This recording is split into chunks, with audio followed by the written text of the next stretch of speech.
Part 4. She was lying half in and half out of the kitchen with her hair in her face. Ralph thought there was something particularly horrible about that. It looked sloppy, and if there was one thing Carolyn refused to be, it was sloppy. He knelt beside her and brushed the hair away from her eyes and forehead. The skin beneath his fingers felt as chilly as his feet inside his soaked sneakers. I wanted to put her on the couch, but she's too heavy for me, Bill said nervously. He had taken off his Panama hat and was fiddling nervously with the band. My back, I know, Bill, it's okay, Ralph said. He slid his arms under Carolyn and picked her up. She did not feel heavy to him at all, but light, almost as light as a milkweed pod which is ready to burst open and disgorge its filaments into the wind. Thank God you're here.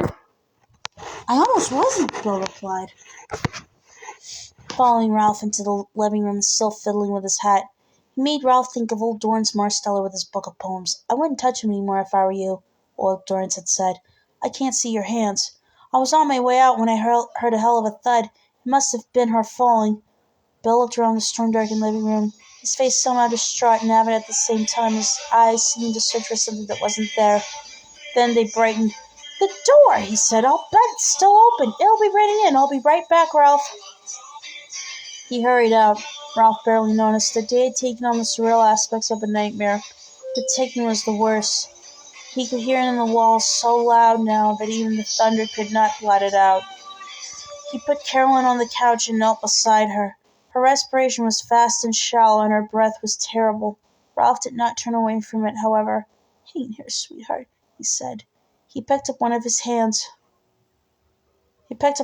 hands, it was almost as clammy as her brow had been, and kissed it gently. Just hang in there, it's fine, everything's fine. But it wasn't fine.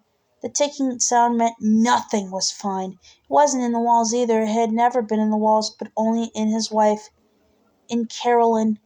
It wasn't his dear one. She was slipping away from him. And what would he ever do without her? Just hang on, he said. Hang on, you hear me? He kissed her hand again and held it against his cheek.